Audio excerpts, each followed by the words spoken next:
So first, I would like to say thank you everyone for joining this session. I'm going to be presenting how to create your own visuals with Deneb. I am Blanca de Erausquin, and I have been working in consulting since 2017. I am specialized in Power BI since 2019, and in order to learn a bit of Power BI every day, I have been also doing certification by Microsoft. So now I'm going to explain you exactly what is this session about. I'm going to first explain what is Deneb and why do we need it. Also, I'm going to tell you what are the benefits and challenges of using Deneb, and also how to use Deneb. So really how to hands-on start using it from the very basics. Then I'm going to explain you what is the specification structure. And then I'm going to be talking about the layering concept, which was very useful for me to learn. After that, I'm going to also explain you what is the documentation that I used to start and that you can also use. And afterwards, in the end, you can ask me questions in case you want. So then let's start. So the first question is, why is Deneb needed? Or actually, in which situations I have found myself where I say, okay, I need something that is not existing. So I have been working in consulting, as I mentioned, and I work in projects in various industries. And whenever I'm in a new project, there's, of course, new requirements or that are usually completely different than other requirements from other projects. And each client has a specific desire of what the visuals should look like and also which expectations should they meet. Of course, everyone wants their visuals to be interactive in a sense that they are just as the ones out of the box from Microsoft. And as I mentioned, as everyone has the specific requirements, this would be implying that you would need almost infinite number of visuals. Like any other Power BI developer that there is here in the round, what everyone does is, well, of course, you take what you have available and you make the most of it. However, I was always wondering, there must be a customizable solution or something that you can really program and that has the interaction that any out-of-the-box Microsoft Visual has. And that's why, by luck, I came to meet Deneb. Deneb stands for Declarative Visualization in Power BI. And it was Daniel Marsh-Patrick who created a certified custom visual, which you can already access in the Power BI marketplace, meaning if you go to the app source, you can already find it there. Also, to let you know, so this certified custom visual, you use it and then you code with the languages Vega and Vega Lite, which have a JSON syntax. And with these languages, you write your own visualizations. You might be noticing that I have a picture of a star, or kind of like a star connection. And this is because Deneb is actually the name of a star. And I mentioned what the languages Vega and Vega Lite, but what are these really? Vega and Vega Lite are both visualization grammars, and they are developed in the declarative JSON syntax. The difference between Vega and Vega Lite is that one is declarative and the other is high-level grammar. So this means that if you want to start, it is recommended, or I would recommend, to use Vega Lite because it's actually easier. And as a starter or a new starter, then I started with Vega Lite. Both grammars have extensive documentation with tutorials in the examples, which I referenced below. And I will be showing also in the documentation part of the session. And I also kept the picture of a star because actually Vega is also a star. And if you put Deneb and Vega together, and also a third star, which is called Alter, if I'm not wrong, then you get the summer triangle. And I thought it was a fun fact, so I added it to the presentation. And also to not forget, I think that these languages were developed by ex-alumni from the University of Washington. But now let's really start with what are the uses or the benefits and challenges of Deneb. You might have been thinking, okay, well, great, thank you, Blanca, but we actually have also R and Python, so why do we need Deneb? Well, the first benefit is the same as for R and Python, is that you create certified visuals which don't exist. So you create your own visuals. But the difference to R and Python is that you have actually no dependencies with other libraries or gateways because everything's stored in the visual. And you have also faster rendering times because the specifications are inside the Power BI client. And you can really notice that when you play with the interaction with other visuals, meaning when you start clicking, you see that it's really, really fast when it comes to interaction. And I have been speaking about the interaction, and these visuals are really as interactive as the out-of-the-box visuals from Microsoft. So I'm really, really happy about this, and I'm really excited to have been learning how to create some visuals, and I think it's really useful. However, there's some challenges, at least for me. The first one is that even though the usage of the visual per se, it's very user-friendly, the development is in big and big alike with JSON format, and I did not know JSON. So for me, it was a bit more difficult than actually writing DAX or Python or something like that. But of course, I need to say some challenge. So this one was the biggest for me. And the other thing that I realized is that at the first moment, when you first open your file, that the loading of the visual per se, it's not as good as the out-of-the-box from Microsoft. So once you open the page, it takes a bit, not too much, but you might notice as well when I open the file that it takes just a bit more than the out-of-the-box visual. I'm thinking probably this is because of the packages, but it's not so bad that you think, okay, I'm not going to ever use it again. So, and now I have been talking a lot, but you might be thinking, okay, can I see actually something? Then yes, let's start by using Deneb. First, I'm going to show you where it is. Sorry, here we have in the app source that Deneb, declarative visualization in Power BI, and created by Daniel Marsh-Patrick. Very important that is certified because many people don't want to use visuals that are not certified. And you have some explanation and also some pictures. You even have some examples. If you want to start playing with it and you don't know how to, you can even download a sample here. Later, I will be showing as well the main page referencing Deneb, but even here you can also find very useful information. And now that I have shown you, okay, where is it exactly, where you can find it, let me go to Power BI Desktop and start. So to start with, let me speak about first the data that I will be using. The table that I'm using here on the right actually is the classical table that once you open your Power BI file, your Power BI desktop, Microsoft asks you, do you want to add some data or do you want to start with some sample data? So I think most of you know this data already, which is the financials. It is basically sales data regarding some products and some countries and so on. So nothing new. And the second table, I will speak about it later. For this example, it's not needed. So what we're going to do now is I'm going to explain step by step how to use Deneb, and we're going to customize a template that is already existing. So if you go to get more visuals, you can download then the custom visual Deneb, which I already did, and it looks like this. And now I start by clicking it.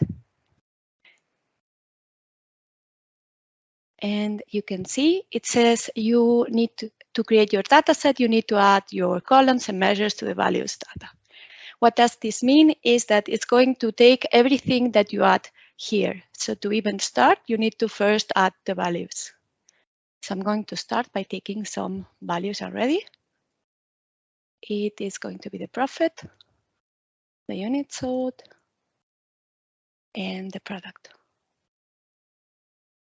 Now that I added some values, you might realize that the part of the add the values disappeared. This is because Deneb has realized, okay, now I have things that I can work with. And Here you also have the documentation about Deneb itself, Vega and Vega Lite, the languages that I was speaking about. I will anyways show it in the end in the part of the documentation.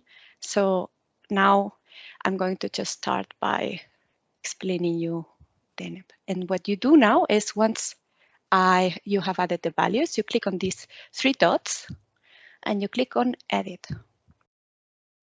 And what happens is it says, okay, so do you want to start by selecting the language Vega Lite, Vega, or do you want to import from a template? Meaning you choose one of the two languages, or do you already have a visual that you have prepared before and that you have your JSON file and you want to load it into the Power BI.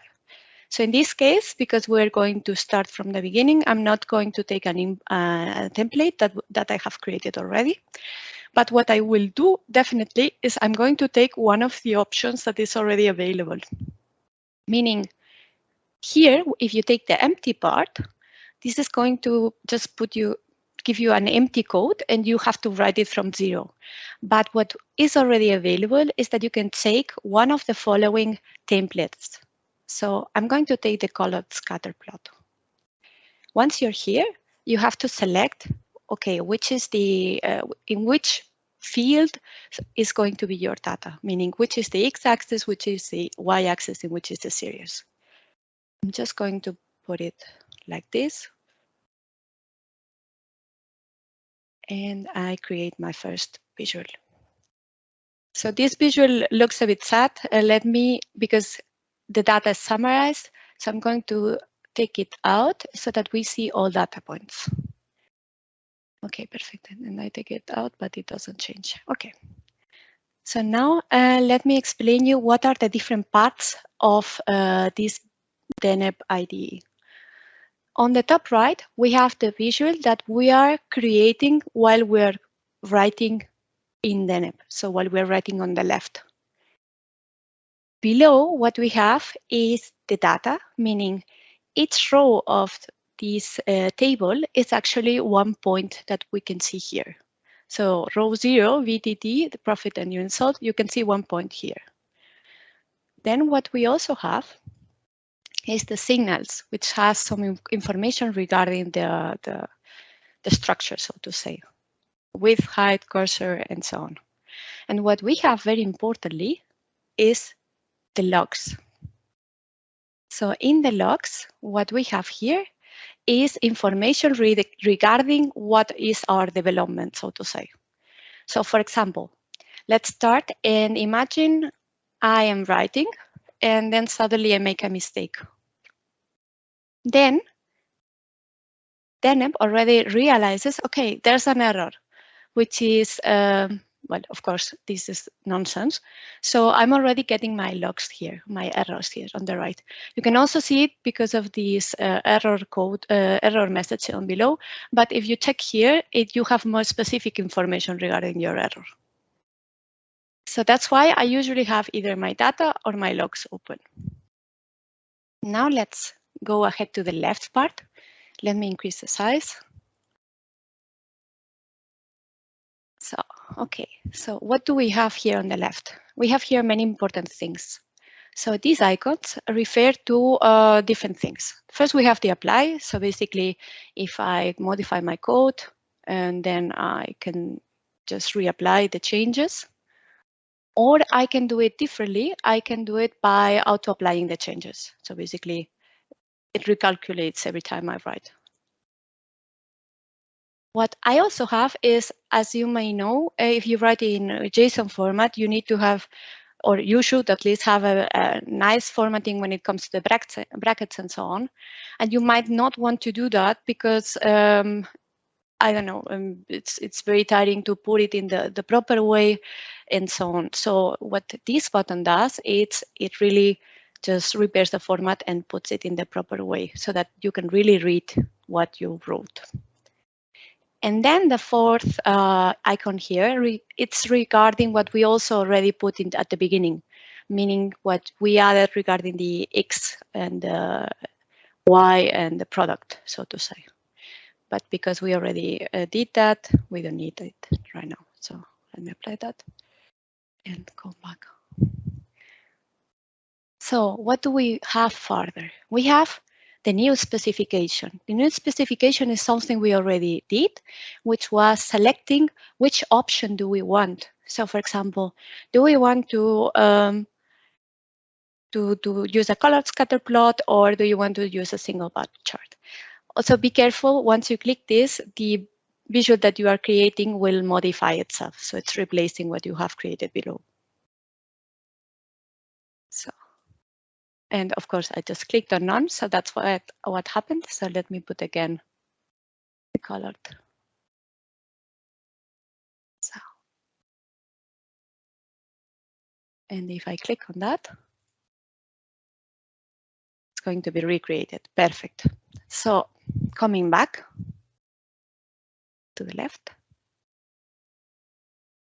What do we have further? So I was speaking about that you can export your visuals. Imagine you invest a lot of time in your visual, you code a lot of things, and then you realize, okay, but I only have it now in my Power BI file, and I cannot use it somewhere else because I don't know. But well, actually you can, because you have this button which exports the JSON template. What you need to do here is you need to just click and write some information regarding, for example, the template name, which is test. You can also write, for example, here I'm adding another test information and my name, which is going to be added into the template. After that, what we have is the data set. So here you can add, regarding what we have written here, you can add some information, meaning if we have the profit and the unit sold, for example, I could say the profit is in euros. And finally, you can actually see what was created. So we have user metadata, so the Deneb version that we have, the interactivity, the information regarding that the templates, so for example, test Blanca, and even something like the data set. I added the description that we have euros. So, and after that, you can actually export it here by clicking on this copy, or rather you can copy it and then paste it somewhere else. And then of course we have our help site. But now, once I have gone over these icons, we have the most important part. The specification is so important that I will actually be speaking about extra and twice. So now I'm just going to tell you that is regarding that what you write here is actually what you see in the visual. So here's where you define what is the data. How does the data look like, in a sense of which form does the data have? The encoding is referring also to the axis, to the values that you're using. So it's really regarding how the visual actually looks like. And then we also have, of course, the color. But I will go even in more detail to this part. Let me just go further now to the configuration. Regarding the configuration, what we have here, for me to understand it, is that I called it the Deneb format pane. So we have here our format pane. So for me, this is the Deneb format pane. You can change, for example, the text font, the font size. You can change how the axes look like. You can change many different things. So this is regarding basically your format pane in the visual. And then finally, we have I think probably second most important, for me the most important is the specification, and then the settings. The settings is referring to the possibilities that you have. First, we have Vega Lite or Vega, the language that we're using. And then we have the rendering mode. The rendering mode is how you actually look at the data, meaning you can have Canvas, which is pixel graphics, or SVG, which is vector graphics. Canvas is better when you have many data points, and SVG is better when you really want very good definition. For for me to understand it, or rather how I see it, is that Canvas looks a bit like a picture, sometimes the visual, and the SVG has really good definition. But of course, performance is not as good as Canvas. So depending on what you have and what you want, you can select one or the other. Then we have the tooltip handler, the resolve data points, and expose cross-highlight and cross-filtering. The tooltip, of course, refers to the tooltip. Resolve data points in context menu is it enables you to activate some activities, kind of like, for example, the drill through. So if you want to drill through on one of your data, then you have to have enabled these resolve data points. And then we have the options of cross-highlight and cross-filtering. I put them right now both open so that I can play with it later. But basically, in the page, in the main page of Deneb with the documentation, you can also see very well explained what does everything. But this is the fast summary. And now that I have been talking about the options, let's go and start modifying the specification. So the specification, and I will be speaking also about the specification structure, is important because it's what defines your visual. And what do we have always? We always have the data. When you write in Vega and Vega Lite, your data can refer to a CSV file or it is something different. But in Deneb, because we are in the Power BI file, we are referring to our data set. And this data set is actually the values on the right.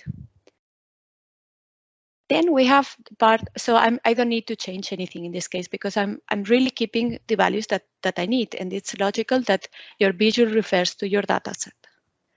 Then we have the mark. The mark in this case is the form of the visual. And this time I added the type point, or rather I didn't add it, it was in the template. But you can check also in the documentation of Vega and Vega Lite, what possibilities do you have of things that you can display? So I was reading and checking what is possible, and I saw, okay, so instead of points, you can even change the shape, meaning that now that I have the type point, I can change the shape to the following.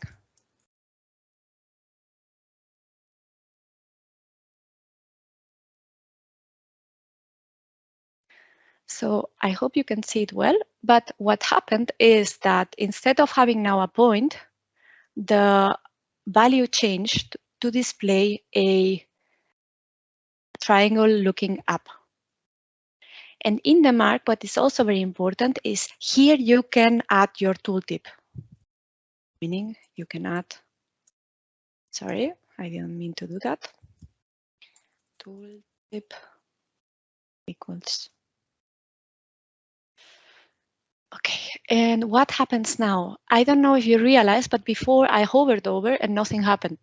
And now that I define that, you see that I hover over one of the values and it says, okay, which profit does it have, which unit does it have, which product, and so on.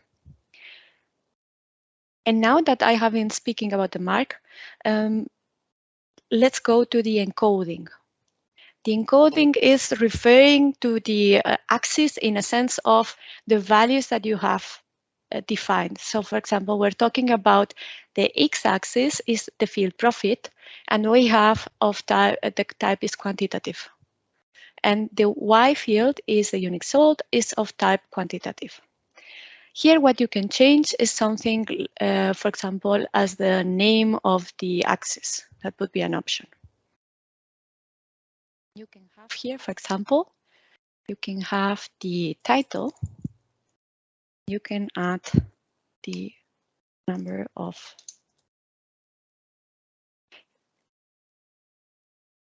So now you saw that instead of have the units, now I have the hashtag sold, meaning now I change the the out of the box, so to say, name, which was the unit sold, and now it's called the hashtag sold.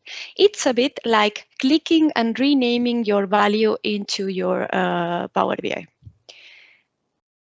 Anyways, so what we did now is we customized our Deneb visual. But how does it now look like, and what is the interaction with the other visuals? So we customize first our visual, and we can go back. And if you see, and you don't have as much zoom as I have now, you see that now we have the visual that we saw it was getting calculated before. So as it was getting calculated before, we see again triangle up and number of sold. And if we combine it now with a normal out-of-the-box visual, which is this one, cluster bar chart, and we take, for example, let's take, this was the product, so let's take the country, and let's take the sales. If I click now on Mexico, you see that the interaction is really fast, and it looks like a perfectly normal visual out of the box from Microsoft. So, and now what we have all done right now is we have just modified a visual from, or a template from Deneb. However, we want to create our own. And in order to do that, I would like to first explain you some of the concepts of the specification structure and what I call the layering concept. So let me go back to our slides. So the specification structure was the part of the code that I was writing. So the part where I said data, marking, and encoding. And I want to review it again because it's, for me, the most important part to understand. Which I said the data is where the data is coming from. So the part on the values. The mark is the form of the data being displayed, or how you display your data and your tooltip, for example. You can modify many different things as well. I even put the reference below, but these are the typical things that you can modify. And then we have the encoding. The encoding refers to what I mentioned, axis, color, legend, and you can change many different things. But this is regarding the values that you also have in your visual.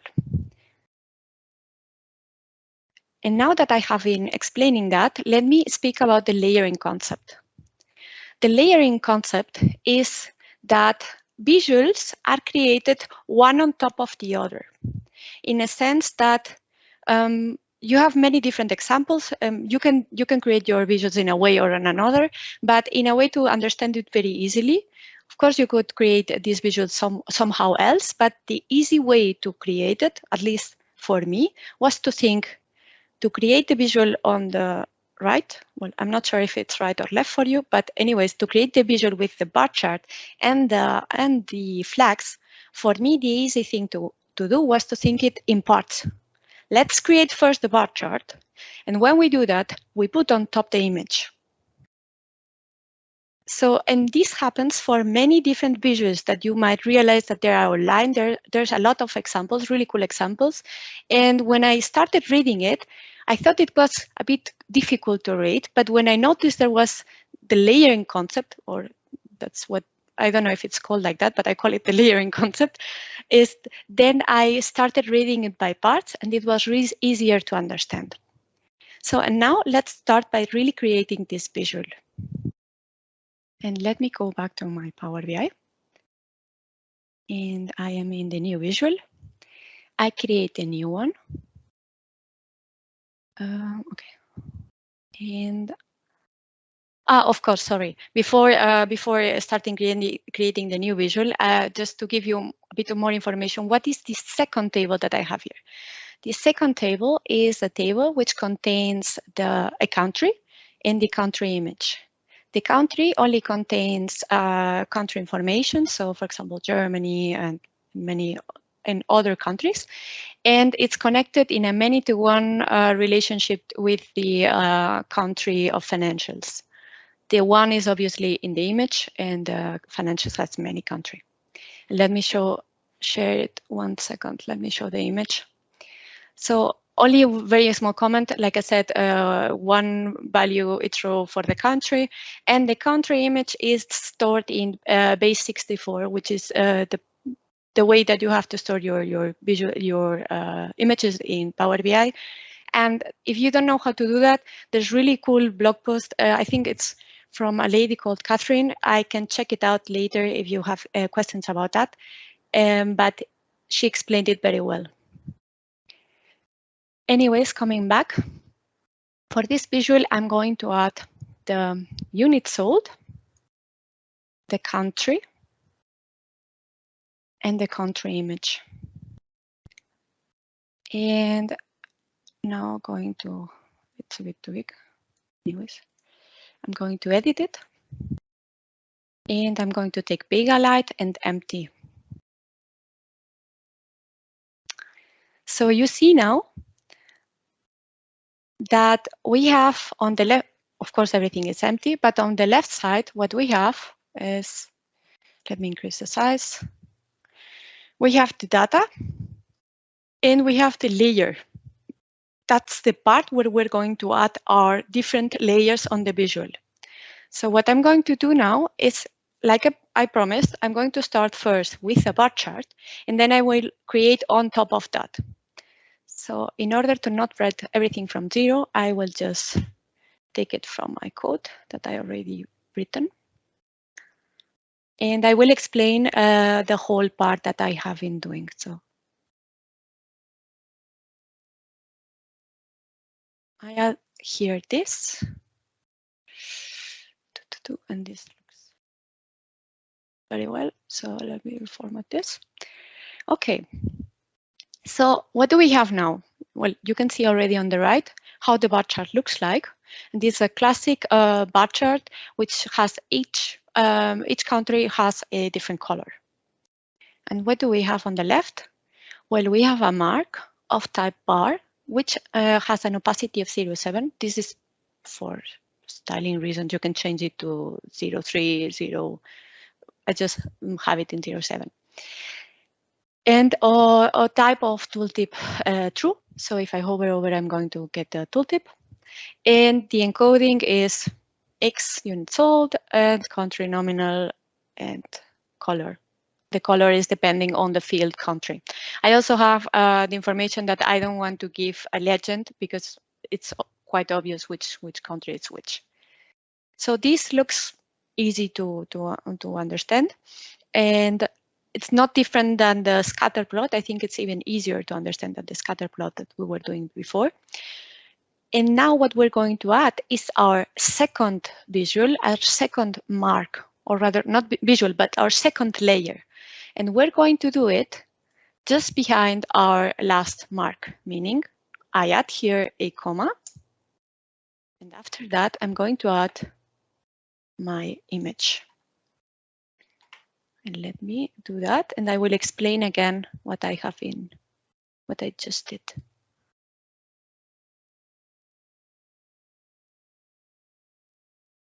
So,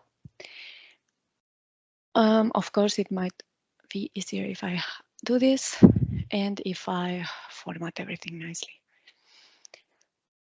Okay, perfect. So now if you see on the right, what I have is the bar chart, and on top of that, I have the flags. What you can see is basically I added one more mark of the type image, and which has a tooltip, meaning if I hover over now on the flag, you will see that I have my unit sold, my country, and even the country image, obviously, because we're referring to the country image. That's maybe not so useful, but anyways, I just keep it to explain it. And the width and the height refer to the size of the visual, of the visual of the image. And we have the encoding, X, Y, and the URL, meaning where does the image come from, country image. What you might be thinking is, okay, well, that's very nice, but it's quite repetitive, right? So I have here the encoding, which is common to the other encoding. Do we really need that? I mean, if it works, it works. But of course, it might be cleaner if you just have a shorter code. So let me show you how it can look like by taking out the parts that are either common or not necessary for some parts. So I'll reformat this. So as you can see on the right, the visual has not changed. It is the same. And what we have now is first the layer of the mark with the type bar. And then we have the second mark, which is the image. And we only have the close to the image because for me it's easier also to understand where does it relate to. We have the encoding, which is the URL contra image. But what we have outside is the part that either does not affect, that is common, which is the X, which was used in both visuals, and the Y, which was used in both visuals. The color, I have it outside because it does not affect the image. That's why. So in this way, you have a much shorter code without being repetitive, and it generates the same. So you can do that, or I would recommend if you're starting that you really use it, you start doing the rather more classic way, or rather maybe not the smartest way, but it definitely works, which is to just start creating one visual, you see it works, you create the other on top, and then you can optimize your code.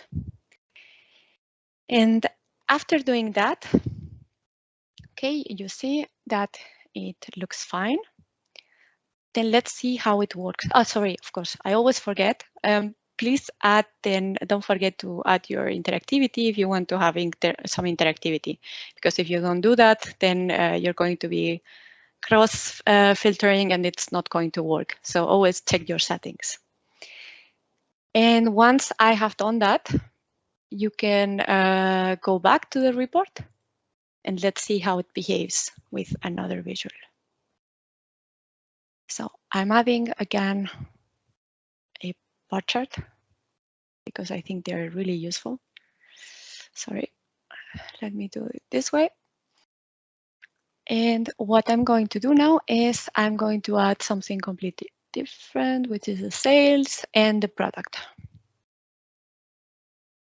Let me increase the size. So what happens now is I want to check how does my new visual behave when I play with the other created visual. So I can click on the, for example, on carretera. And if I click on that, you see that the value behaves, sorry, that the visual behaves as expected. So it's getting cross-filtered. So everything looks fine. And now I click on the other one. And you see that the value on the right, sorry, the visual on the right gets filtered perfectly. However, you might have noticed that when I click on one visual here, sorry, on one visual, on one data point, or rather data bar in this case, the bar which I selected stays the same and the others get a lower opacity, meaning you can really see which value was selected. And when I do it this here, well, this gets recalculated, but I don't really know, or I don't think you can really see which bar was actually selected. Of course, you can see it because I have the mouse over, but it's not very user friendly, let's say. So, and I was wondering, and actually it makes completely sense because I have not told Deneb to behave another way. I have only told him display this and get cross-filtered, but I haven't told him get cross-filtered and also change your opacity depending on what you're displaying. So let's go ahead and change that. And what I'm going to do is following the layering concept, which I think it's for me, it was the thing where once I checked it, I said, everything makes sense now.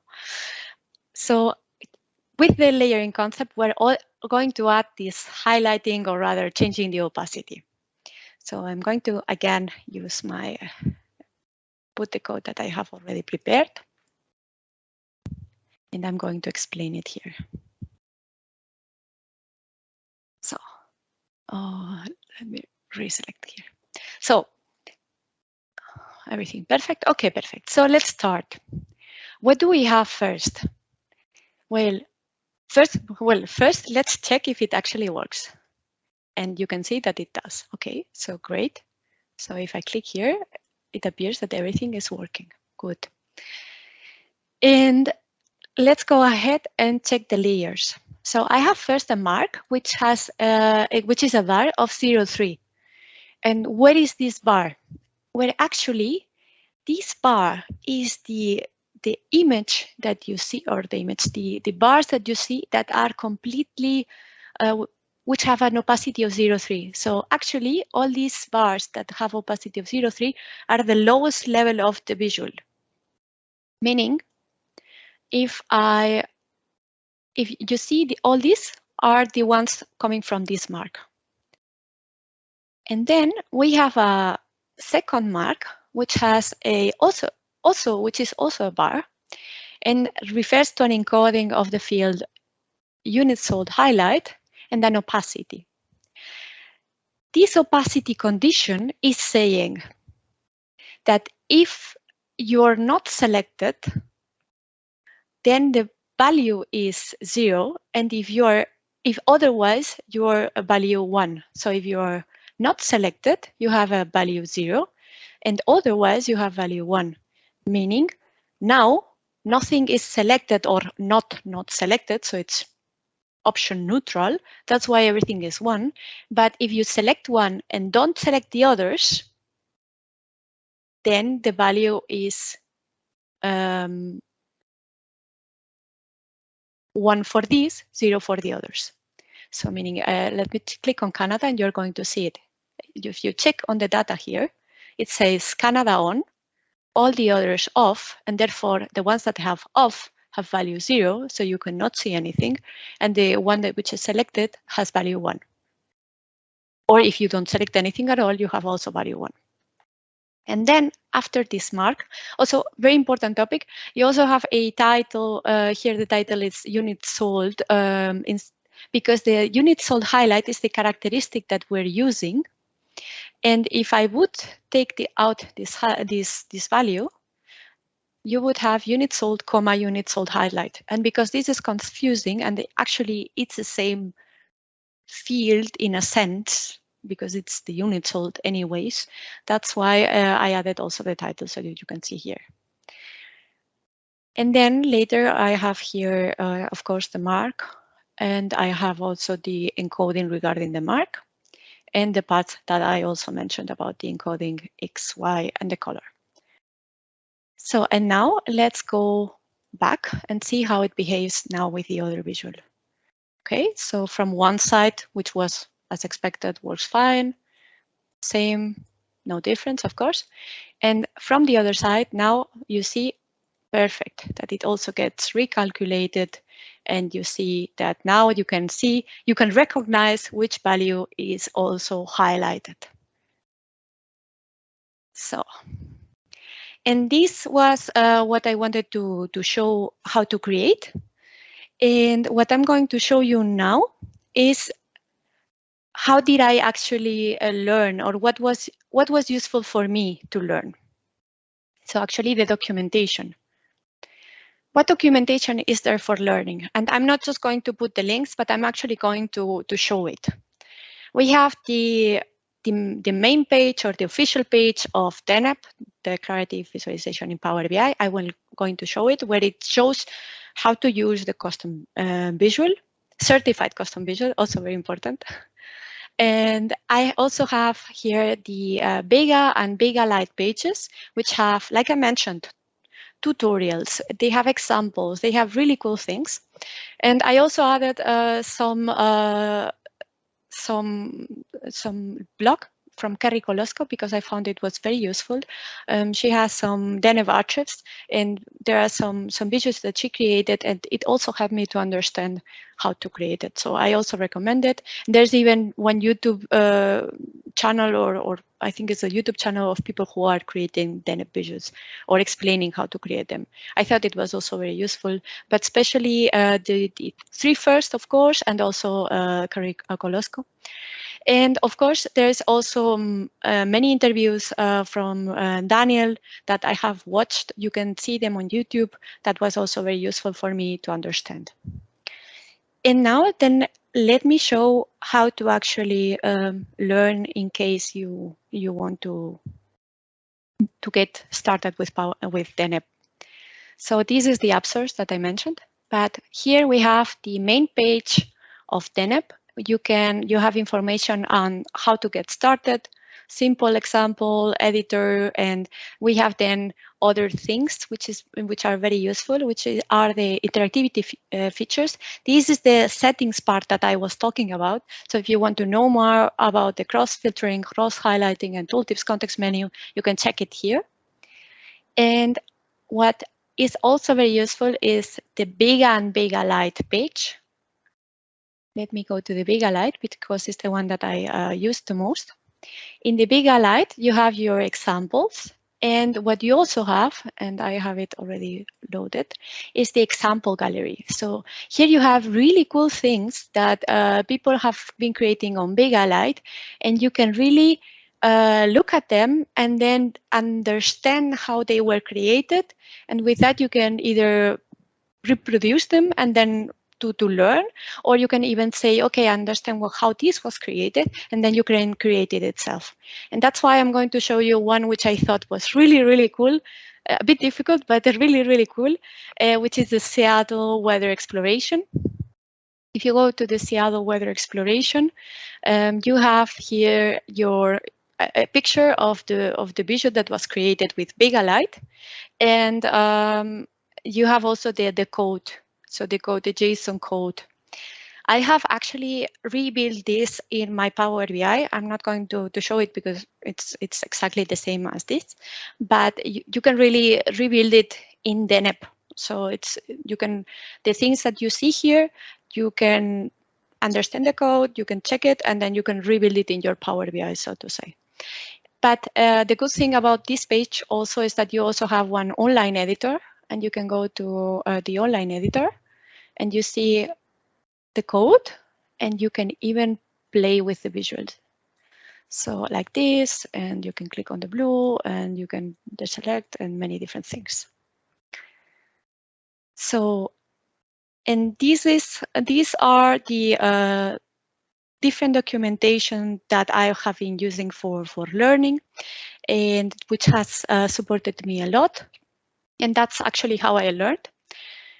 Watching videos, watching examples from Deneb, from Bega and Bega Lite, and some blog posts. And that's why I wanted to share it with every one of you.